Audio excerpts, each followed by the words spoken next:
बिस्मिल्लाहिर्रहमानिर्रहीम। अस्सलाम वालेकुम। कैसे हैं आप सब? उम्मीद है कि आप सब ठीक होंगे, खुशबाश होंगे, घरों में आबाद होंगे। और आज बारी है हमारे टॉपिक की कुतबे।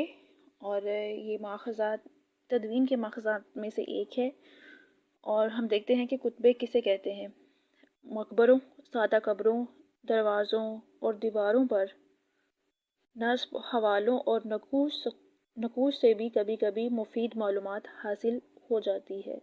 इस तरह कुतुबों पर मौजूद सनद वफ़ात या तारीख़ वफ़ात भी मुहक्किक को आगे बढ़ने में मदद देती है। इस तरह कुतुबों पर सनीन के अलावा अशार भी दर्ज कर दिए जाते हैं। सनीन को इसलिए भी काबिल एतमाद करार दिया जा सकता है क्योंकि ये मरहूमीन की वफ़ात के फ़ौरन बाद बनते हैं। शुक्रिया।